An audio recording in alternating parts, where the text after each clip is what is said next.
بسم الله الرحمن الرحیم. شروع کوم په نامه د خدای چې ډېر بخښونکی او مهربان ذات دی. د دې بختورې غونډې او ډېرې مهمې غونډې ډېر محترم مشر او صدر د عوامي نشل پارټۍ د لکي مروت ضلعي صدر علي سرور خان او د نورنګ زمونږ د صوبایي حلقې امیدوار علي سرور خان او څومره ملګري چې دلته راغلي یئ، ځوانان یئ، مشران یئ، زما همزول یئ، تاسو ډېره زیاته مننه کوم. ډېر ښاد اوسئ، آباد اوسئ. تاسو خالص موږ سره لیدو دپاره یا یو بل لیدو دپاره تاسو دا غونډه راجوړه کړه او دومره مو تکلیف دومره په لنډ وخت کې مو وکړه. زما خیال تاسو ته به پرون ماښام چېرته پته لګېدلي، پرون ماښام به تاسو ملګرو ته ویلي، بیا هم دومره ډېر ملګري راجمع شوي. خدای مو ښاد لره، آباد اوسئ.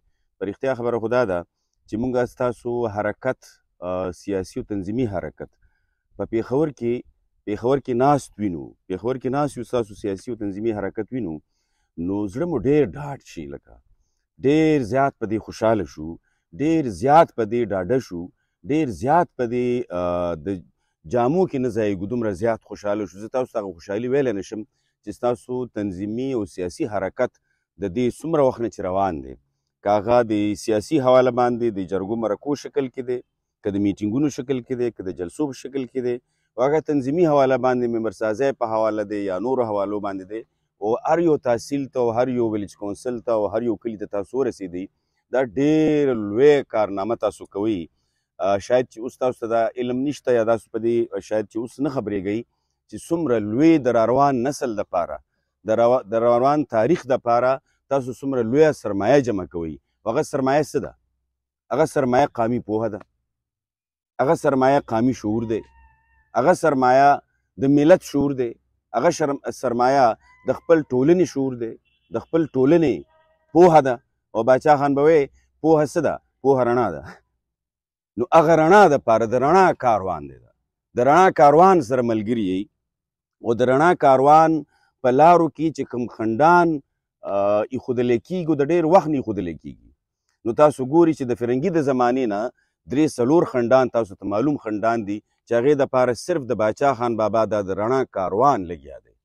نو تاسو کې که یو قسم حرکت کوي، تاسو ډېر خلک حرکت کوي، لوی تنظیمي ډانچه مو جوړه کړه، لوی مضبوطه تنظیمي ډانچه مو جوړه کړه. زه تاسو ته یقین دهاني در کوم چې دا ټول قامي تحریک ستاسو په شا ولاړ دی.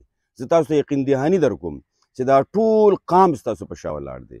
زه تاسو ته یقین دهاني ورکوم چې دا خو دا خلک دي یا دا خلک دي یا دا خلک دي، د فرنګي چې په ټوله دنیا په داسې دنیای حکومت و، دومره لوی سلطنت و چې سلطنت کې نور نه ډوبېدو، هغې دې کاروان ته شکست ور نه کړی شو، د رڼا کاروان یې ونه درولی شو، دغه رڼا یې منې نه کړی شوه. نو دا پکې لاسي دي. تاسو به وګورئ که خیري را روان ورځو کې به تاسو په خپله وګورئ. نو قامي شعور او قامي پوهه څه ده؟ رڼا ده. نو رڼا کاروان څه دی؟ د رڼا کاروان د دې خاورې چغه ده، د دې خاورې اواز دی، د دې خاورې غږ دی. نو د دې خاورې دا غږ څه شی دی؟ د دې خاورې دا غږ د دې خاورې د خلکو واک دی، د دې خاورې د خلکو واک دی چې په خپله خوښه ژوند وکړی شي، چې په خپله فیصلې وکړی شي، چې په خپله انتظام وکړی شي، چې په خپله د خپلو شتمنو نه ګټه پورته کړی شي، چې په خپله امن سره، د سر امن سره، د جسم امن سره، د ذهن امن سره خپلو کې ورورولۍ ژوند وکړی شي، او په خپله خوښه وکړی شي، او د خپل مزاج مطابق وکړی شي، او د خپل کلتور مطابق وکړی شي. نو دا قامي پوهه څه ده؟ قامي شعور څه دی؟ واک دی. نو دا واک څه شی دی؟ بیا واک مونږ بیا څه ته وایو؟ واک مونږ دې ته وایو چې ستا لارې دي، ستا د خاورې لارې دي، ستا د خاورې لارو باندې انتظامي واک، انتظامي اختیار ستا په کار دی.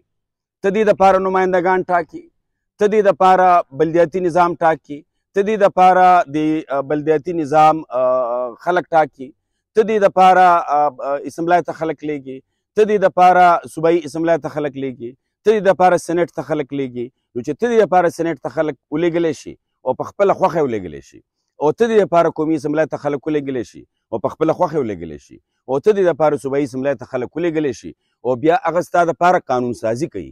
او هغه قانون سازي داسې وي چې هغه قانون سازي ستا ټول وسایل ستا په جولای کې راواچي چې ته دې خوند پورته کړي، ته ترې نه د ژوند په خوشحالو پوه شي، ته د ژوند مزې پورته کړي، د ژوند په خوند پوه شي.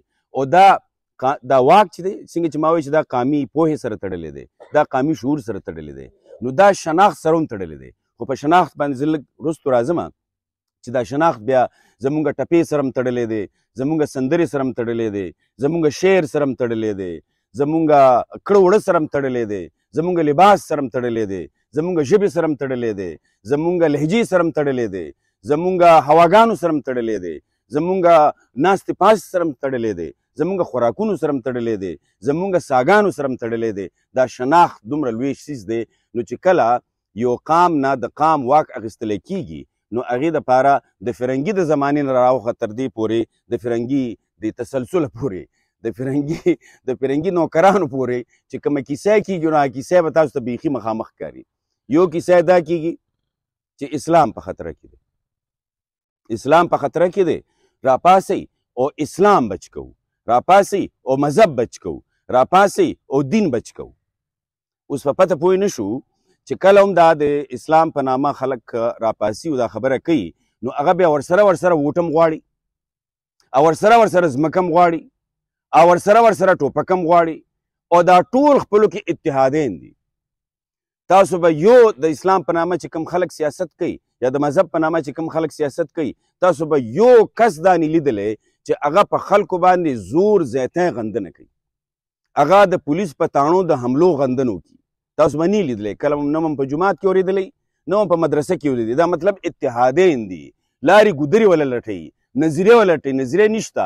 دا صرف د مذهب په نوم، دا د فرنګیانو د زمانې نه کیسه را روانه ده، د مذهب په نوم یو غاړې ته دهشتګردي جوړول چې د قام پوهه ماته کړي، یو غاړې ته بمونه خلاصول چې د قام پوهه ماته کړي، یو غاړې ته خلک اغوا کول چې د قام پوهه ماته کړي، یو غاړې ته خلک بېدرکه کول چې د قام پوهه ماته کړي، د قام شعور مات کړي، او بلې غاړې ته خلکو نه د هغې د نمایندګۍ دپاره، خلکو نه د هغې د اختیار اخیستو دپاره د خلکو ووټ غواړي.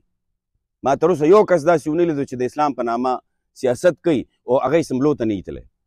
یو کس مې داسې ونه لیدو چې هغه اسمبلو ته لاړ شي هغه بیا وزارت نه غواړي، نو ګورنري غواړي، نو وزارت غواړي، او په وزارت او ګورنرۍ باندې د خدای په ځمکو د خدای نظام راوستل غواړي. تاسو وګورئ چې دا اوس ګورنري راغه یا تاسو وګورئ چې دا اوس وزارت راغی، دې وزارت او دې ګورنرۍ کې څومره اسلام راغی، څومره شریعت راغی، څومره خلک دې شریف لا تر اوسه موږ انتظار کوو. د فرنګي زمانې نه انتظار کوو چې هغه کله به راځي. بجلیګر مولانا به وی هغه د زیولک به وی که نه چې اسلام آ رہا ہے، اسلام آ رہا ہے. نو زیولک وی بجلیګر مولانا صاحب وی که د اسلام چېرته د غوینو ګاډي کې م را روان وی تر اوسه به را رسېدلی و. نو هغه د غوینو ګاډي کې م که را روان وي تر اوسه به پرې پوه شو چې داسې چل دی. خو دا د اسلام د خطرې خبره نه ده، دا اسلام په خطره کې نه دی، دا مذهب په خطره کې نه دی، دا ایمان په خطره کې نه دی، دا د خلکو اختیار ماتول غواړي، د خلکو واک ماتول غواړي. د خلکو واک ماتوي نو ټوپکمارو تحفظ کوي، د ټوپکمارو دفاع کوي، د هغې دپاره نظریه جوړوي، د دهشتګردۍ دپاره نظریه جوړوي، د هغې د دفاع دپاره نظریه جوړوي.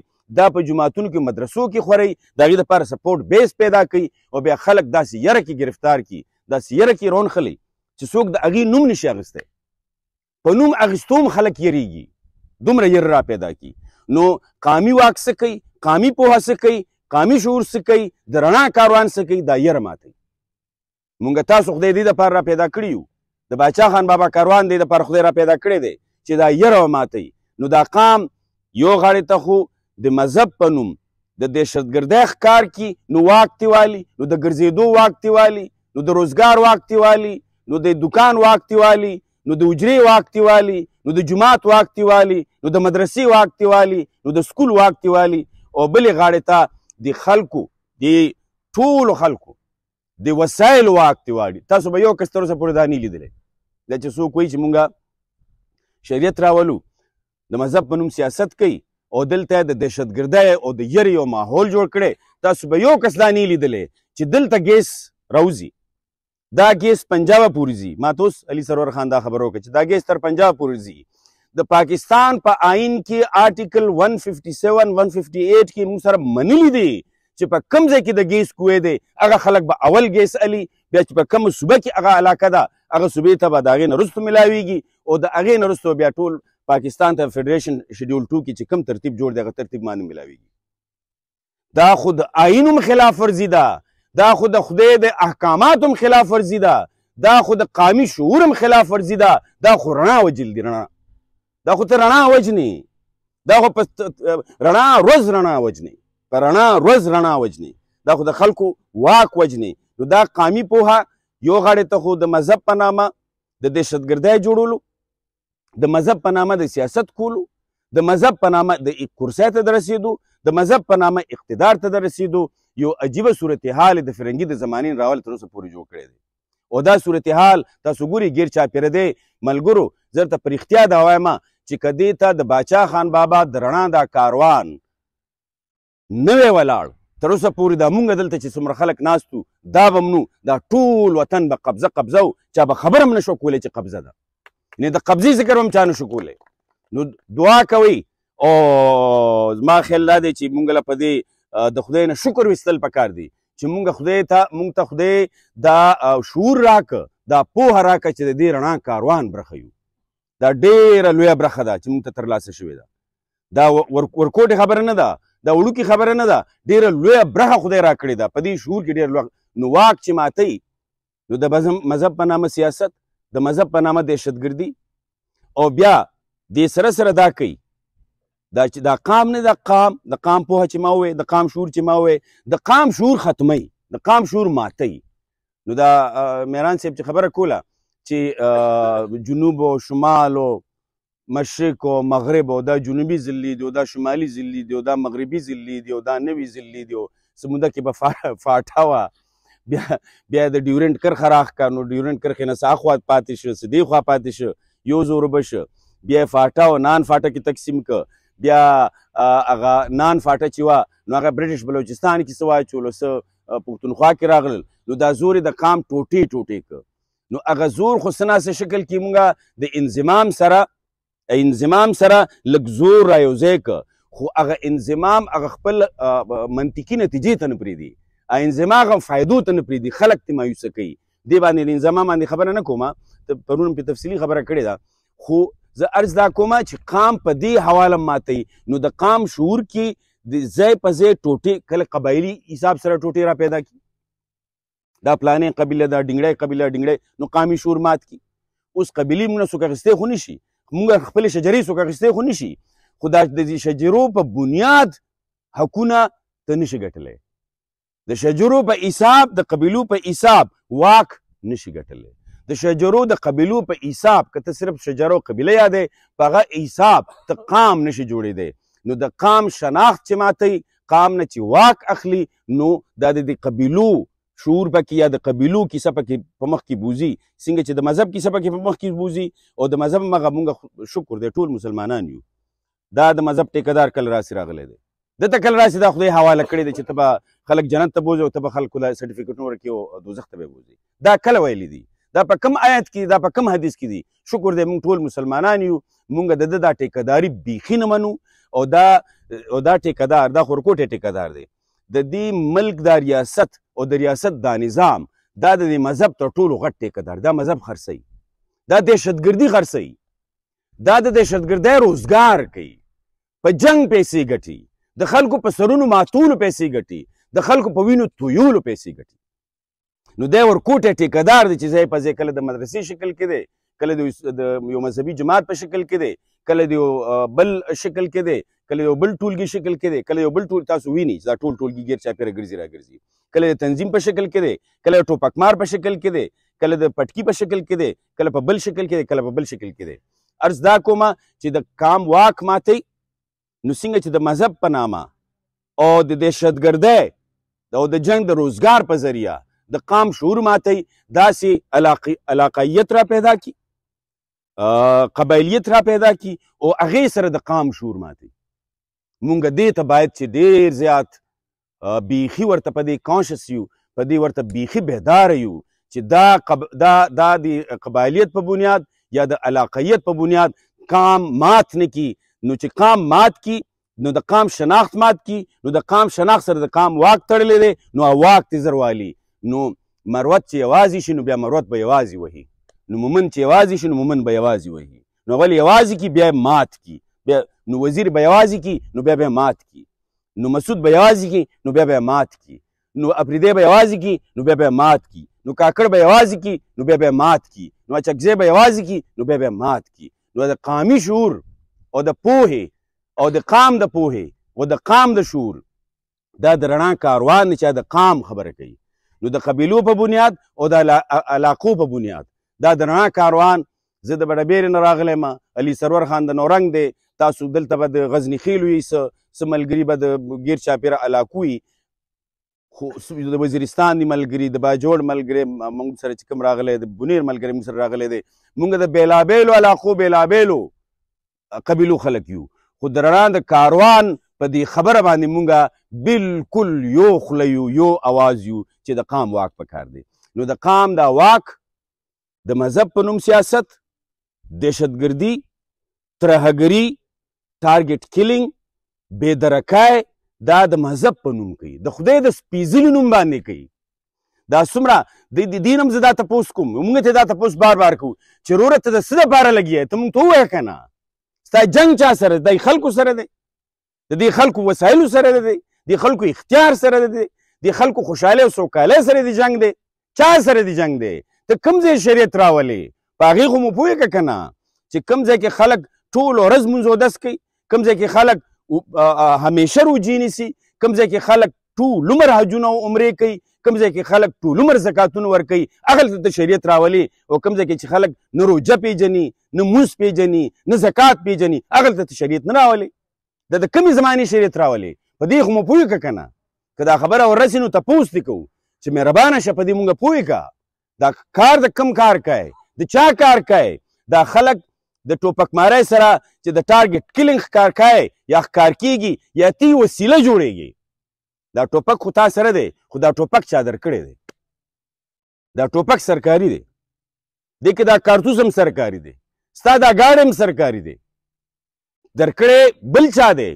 ګوته ته چلی، ته د قام خاین مه جوړېږه.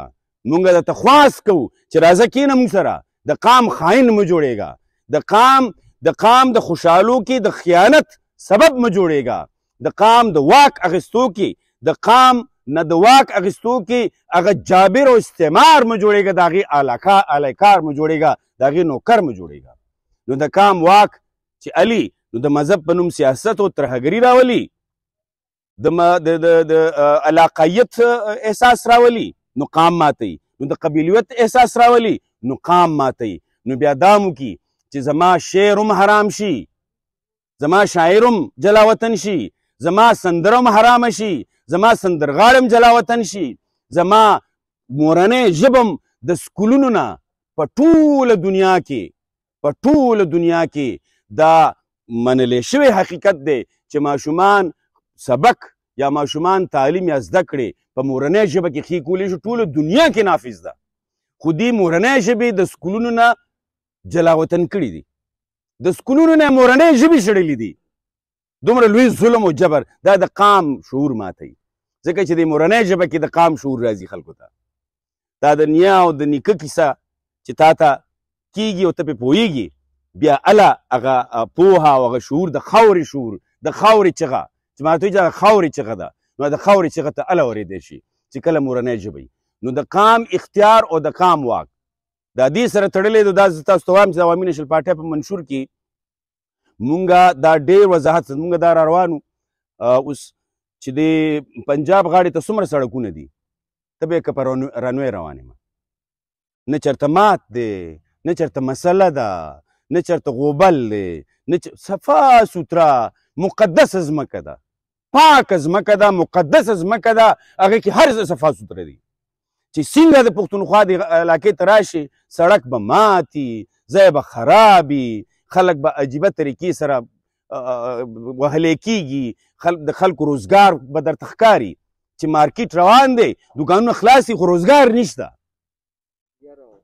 یره ده، خوف دی، داسې درته ښکاري لکه چې دا خلک ژوند نه کوي، د ژوند نه بې ژونده کړی شوي دي، بې برخې کړی شوي دي، داسې به درته ښکاري. نو دا زمونږ دا چې بیا را روان یو داسې، نو په میلونو مزل چې ته کوې نو شاړې ځمکې پرتې دي، شاړې شاړې ځمکې پرتې دي. اوس دا شاړې ځمکې د اباسین په غاړه شاړې ځمکې پرتې دي. دا د اباسین په غاړه موږ آباد یو، د اباسین په غاړه تږي یو، زموږ ځمکې تږي دي. د عوامي نیشنل پارټۍ منشور دا دی، دې وار موږ دا ویلي دي چې هر څه کېږي. دې وار چې کوم زموږ په ایجن قاضي فارمولې تر مخه د اوبو تقسیم شوی او په هغې کې 18 لکه میلیونه ایکړه اوبه موږ ته ترلاسه شوې وه او موږ صرف د هغه 13 کالو شو چې 14 لکه ایکړه اوبه استعمالوو. موږ دا وایو چې هغه 1500 ایکړه جمع کېږي یو خو به د هغې پیسې راکړي، د هغې حساب کتاب به کوي. یو خو به دا وایو د هغې حساب کتاب به کوي، د هغې پیسې به راکوي. او که دا نه کوي بیا موږ درته وایو چې موږ ایجین قاضي فارموله نه منو، دا ریوایز کوو. راځه چې کینو د اوبو تقسیم وکړو. زما 3 غټ سیندونه دي. اباسین دی تر ټولو غټ سیند دی، کابل سیند دی تر ټولو غټ سیند دی، سوات سیند دی تر ټولو غټ سیند دی. دا ټول سیندونه دا ځمکې تږي پرېږدي او اباسین ته پروزي او دا اباسین لاړ شي د دې ځای نه همدغه شان لاړ شي، بېنوا لاړ شي، دا ځمکې خړوب نه کړي، بېنوا لاړ شي او سمندر کې پروزي. نو د غازي برو ته د خپل حساب باندې خو غازي برو ته جوړ کړی دی. دوی چې ما ته کومه ځمکې کومه اوبه میلاو ده په هغې کې غازي برو ته بیخي نیم اباسین خپلې غاړې ته راړولی دی. نیم اباسین د غازي برو ته په زیر خپلې غاړې ته راړولی. سین خپله خبره خپل عیسه کې خپل نیرونه جوړ کړي دي. زمونږ دا چې کوم نیرو د چشمه رایټ چې کوم نیرو د چشمې ښي لاس ته چې کوم نیرو او هغه اوچتولو لفټ کولو اوچتولو دا مونږه 2008-2012 کې دا پوره منصوبې دپاره پیسې هم ویستې وې د عوامي نیشنل پارټۍ په حکومت کې. خو بیا چې کله پې نور خلک مسلط کړی شو، زه په دې خبر راځم، نور خلک چې مسلط کړی شو هغې منصوبه هم برباده کړه، هغه پیسې هم وخوړې. چېرته لاړې خدای خبر چې صوبه 900 اربه قرضداره کړه. دا ټولې پیسې د لپاره کوم ویستلی شوې. نو دا زمونږ دې وار دا زمونږ په منشور کې شامل دي چې چشمه رایټ بینک لفټ کینال اوچتول د کینال د نیر د اوچت نیر د دې جوړولو منصوبه به خامخا عملي کوو، په هر شکل به عملي کوو. یعنې بیا مونږ د اوبو د دوباره تقسیم مطالبه کوو. دا ټول ځمکې به خړوبو. دا ټول ځمکې چې خړوب شي نو د غنمو، نو د جوارو، نو د ګانو، نو د ګوړو، نو د پنبو دومره فصلونه به چې صرف دغه فصل هم دا ټول لکه مروت نشي ختمولی. او دا به مونږ تر سنټرل ایشیا پورې که خیر رسو او دا به یقیني کوو چې د سنټرل ایشیا ټولې لارې په دې غاړه خلاصي، د افغانستان ټولې لارې تجارتي خلاصي او د افغانستان غاړې ته چې څومره لارې تجارتي طور خلاصي او دا لارې تر سنټرل ایشیا پورې رسېدلي، دا لارې تر یورپ رسېدلي، دا لارې تر میډل ایسټ پورې رسېدلي، دا ټولې لارې خلاصي چې دا ټول ځوانان، دا ټول خلک دا د لکي دا بازار هم بیخي د کاروبار نه ابادي ښکاري. دا سړکونه هم ښه دي، اسپتالونه هم دلته جوړي، سکولونه هم جوړي. او بیا موږ دا یقیني کوو چې سکولونو کې به سبق وي، سکولونو کې به ټوپک نه، یونیورسټو کې به سبق وي، یونیورسټو کې بارود نه. دا ورته ډېر واضح وایو چې د یونیورسټو، سکولونو، کالجونو د چاردیوارۍ نه مهرباني وکړئ وځئ. دا ټول وطن هم قبضه کړی دی، په غر هم قبضه کړې ده، په لارو مو قبضه کړې ده، چیک پوسټونه مو جوړ کړي دي، په زمردو مو قبضه کړې ده، په چلغوزو مو قبضه کړې ده، په معدنیاتو مو قبضه کړې ده، په تانبه مو قبضه کړې ده، په ډیمو مو قبضه کړې ده. د خدای روی ومنئ. دا د بچو سکولونه خو پرېږدئ، دا د بچو کالجونه خو پرېږدئ. دا تاسو ته چا ویلي دي چې دې کې تاسو ته ګټه ده؟ خو تاسو قام ماتوئ، قام ظلم کوئ، دا غلامي راولئ، دا قام غلام کړی تاسو. مونږ غلامي نه منو، د باچا خان کاروان غلامي نه مني، د رڼا کاروان غلامي نه مني. مونږ دې غلامۍ ته نه یو جوړ. دا تاسو او ستاسو دا څومره وطن چې دی او زمونږ او ستاسو څومره وطن چې دی، دا هم په دې سیاسي طریقه هم د عدم تشدد په دې جدوجهد به که خیر همدې منزل ته رسو چې مونږ به دا د مذهب په نامه دهشتګردي، د مذهب په نامه اقتدار، بیا علاقایت، بیا قبایلیت او بیا دې سره تړلی ستا د شناخت دا ټول عمل دا خوندي پاتې شي. او دې سره تړلی دا ګیس ولا کرانه دا ګیس د دې ځینه یو ساس کې ګیس یوسي تر څو پورې چې تاسو ته نی، تر څو پورې چې لکي مروت ته نی. دا به یقیني کوو، خو دا به د دې ولس زور سره یقیني کوو. دا د ټوپک په زور نه. مونږ د ټوپک ماری مونږ د دهشتګردۍ، مونږ د ترهګرۍ، مونږ د تشدد په سختو ټکو غندنه کوو. هیڅ تشدد نه منو، نه په خپله کوو نه د بل چا تشدد منو.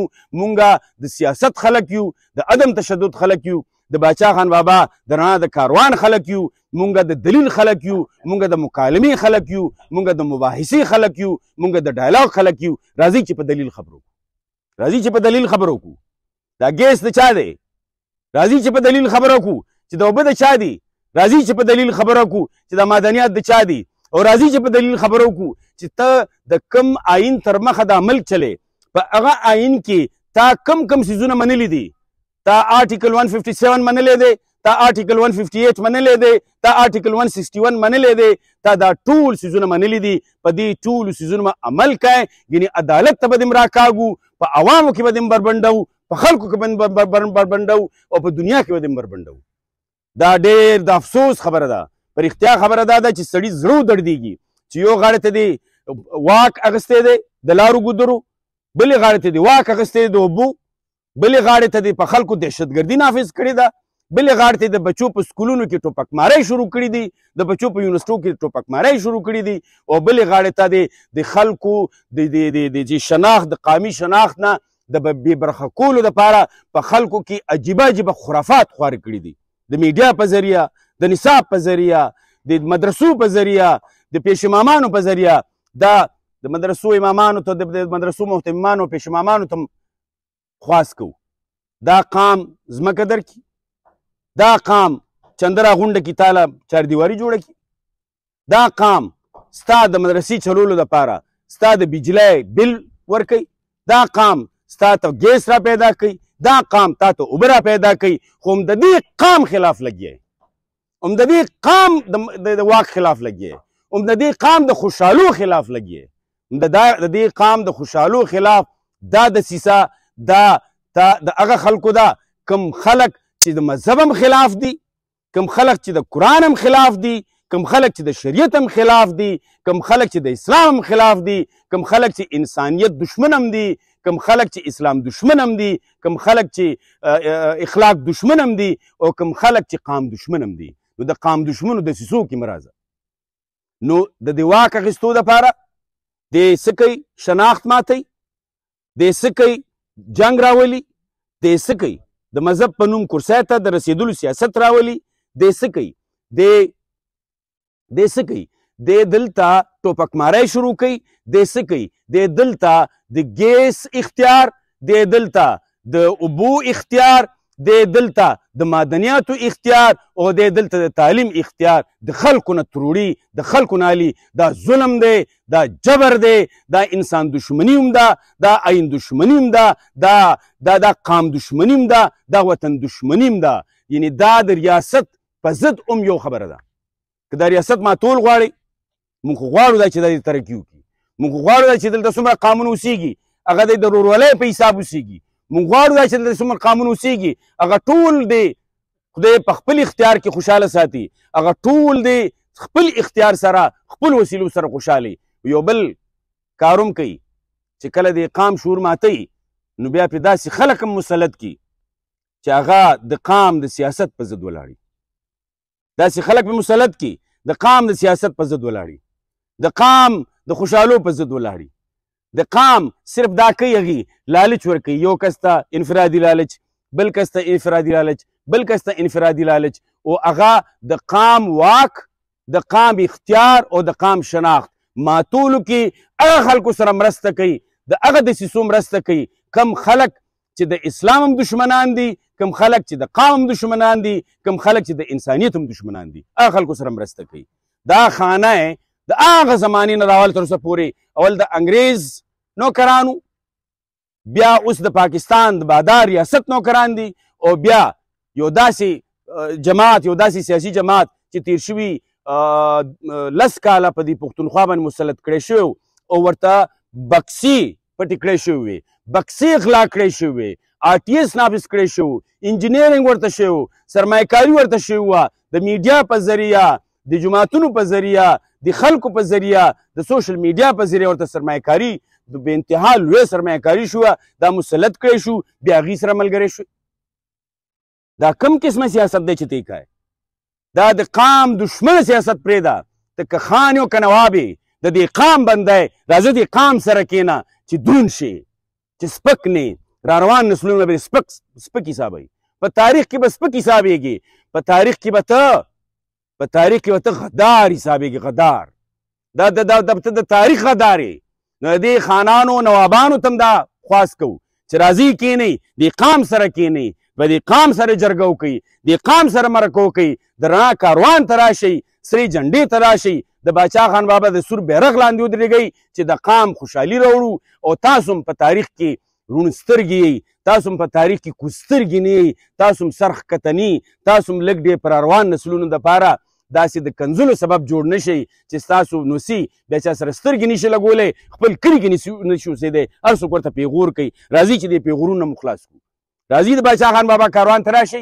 چې دې پیغورونه مو خلاص کړو نو دغه خلک نافظ کړي نو سیاسي جماعتونه نافظ کړي نو بیا دغه د خانه او د نوابۍ په شکل کې خلک نافظ کړي څنګه چې د مذهب د ټیکهدارانو په شکل کې خلک نافظ کړي څنګه چې مسلط کوي څنګه چې د ټوپکمارۍ په شکل کې خلک مسلط کوي څنګه چې د ریاستي ادارو په شکل کې خلک مسلط کوي نو دا شان د دې نوابۍ او خانه په شکل کې هم خلک مسلط کوي مونږ دې ته هم ریکویسټ کوو چې تاسو هم که تاریخ ته خپل سترګې هسکې ساتل غواړئ را روان نسلونو ته خپل سترګې هسکې ساتل غواړئ نو دا سازشونه نور پرېږدئ دا د سرمایې د ګن په ذریعه د خلکو د واک او د خلکو نمایندګۍ باندې د قبضې کولو دا ټول سیاست دا ګن دی دا بکواس دی دا کنزل دی دا د قام ته کنزل دی د قام شعور ته کنزل دی د قام واک اخیستل دی د قام پوره تاریخ ته کنزل کول دی بیا وایي دا قام نه معاف کوي بیا وایي دا قام نه معاف کوي بیا وایي دا قام په نورو ټکو کې یادوي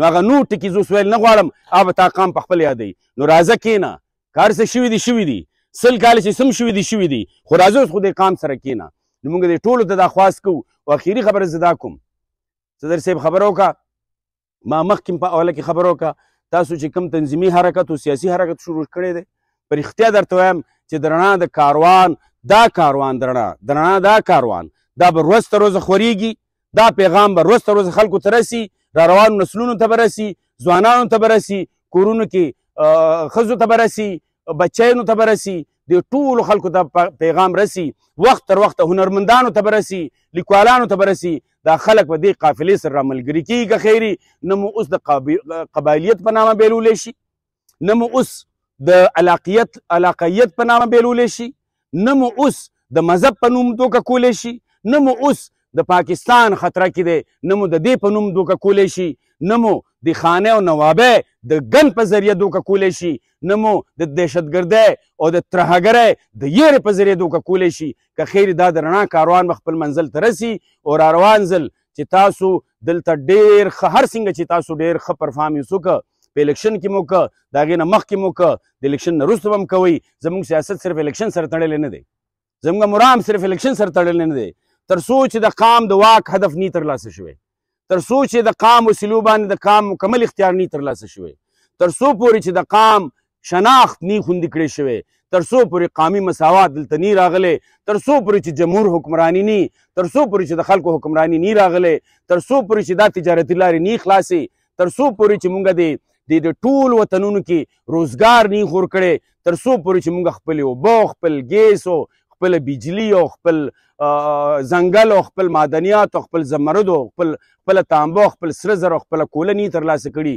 او دې قام ته مو نی روړي د دې قام په خپو کې مو نی ایښې تر هغه زمونږ مبارزه جاري ده جاري به وي هېڅ د مایوسۍ خبره نشته مونږ ټول یو تاسو سره بلکې د ټول وطن سره ولاړ یو که خیر دا ورځې لرې نه دي چې دا ټولې میرې به خړوبېږي دا به سرسبز کېږي دې کې به ستاسو بچي چړچکې وي دې کې به ستاسو بچي آباد او خوشحاله وي او داسې وخت به راځي چې دا ټول ګیس او دا ټول معدنیات دا ستاسو په اختیار کې راشي دلته کارخانې وي دلته پیداوار وي دلته کاروبار وي دا خلک دا ځوانان ځي تر سنټرل ایشیا پورې تر یورپ پورې بیا تر میډل ایسټ پورې ځي بیا راځي دلته سبقونه وي او دا ټوپکماری ډېره نږدې ده چې دا ټوپکماری به خپل سر په خپله خوري ځکه چې دا یو انسان دشمنه حرکت دی، که هغه د مذهب په شکل کې دی، که هغه د ریاست په شکل کې دی، دا دواړه د انسان دشمنه عمل دی، آئین دشمنه عمل دی، قام دشمنه عمل دی، او دا عمل فطرت تر ډېر حده پورې تر ډېر مودې پورې ژوندی دا غیر فطري ده چې تر ډېر مودې پورې ژوندی پاتې شي. نو ډېره نږدې ده که خیري چې د رڼا دا کاروان دا خپل منزل ته وار په وار خپل اهداف ترلاسه کړي. چمتو اوسئ، همدغه شان کار جاري ساتئ. زه یو ځل بیا ستاسو ډېره زیاته مننه کوم او ډېر ډاډ او ستاینه کوم چې تاسو دا تنظیمي او سیاسي حرکت څنګه جاري ساتلی دی او څنګه مو لکه داسې شکل کې جاري ساتلی چې زمونږ دیرو کیو خو تاسو چې راشي مونږ سره هم کښېنئ. دا هم یو ډېر لوی کار دی چې مثلا څوک په 1 باندې که خیر زمونږ صوبایي صدر هم راځي، زمونږ مشر راځي ایمل علي خان، هغې سره هم یو حرکت جوړ شي او که خیري چې بیا مونږ دا هغه د دې نه یا د دې غاړې نه د بنو د غاړې نه یا د دې غاړې نه راکوزېږو د لکیو او نورنګ ته رسو، د دې غاړې نه چې راځو او هغه نورنګ نه راکوزېږو په دې غاړې ته تر لکي پورې بلکې تر هغه دغه پورې عیساخیلو پورې رسو. نو که خیري په دې ټول روډ به سره بیرغونه ولاړي، انشاءالله په دې ټول روډ به سره بیرغونه ولاړي او د ټولو ځوانانو په سر به سرې ټوپۍ سرې خولۍ. دا هم زما یو خوب دی که خیري، او دا خوب به زما خیال 31 اکتوبر باندې پوره شي. ستاسو د ټولو ډېره زیاته مننه کوم. ډېر ښاد اوسئ، ډېر اباد اوسئ، خوشحال اوسئ، اباد اوسئ. ستاسو بچي دي خدای اباد لري. ښاد اوسئ، خوشحال اوسئ.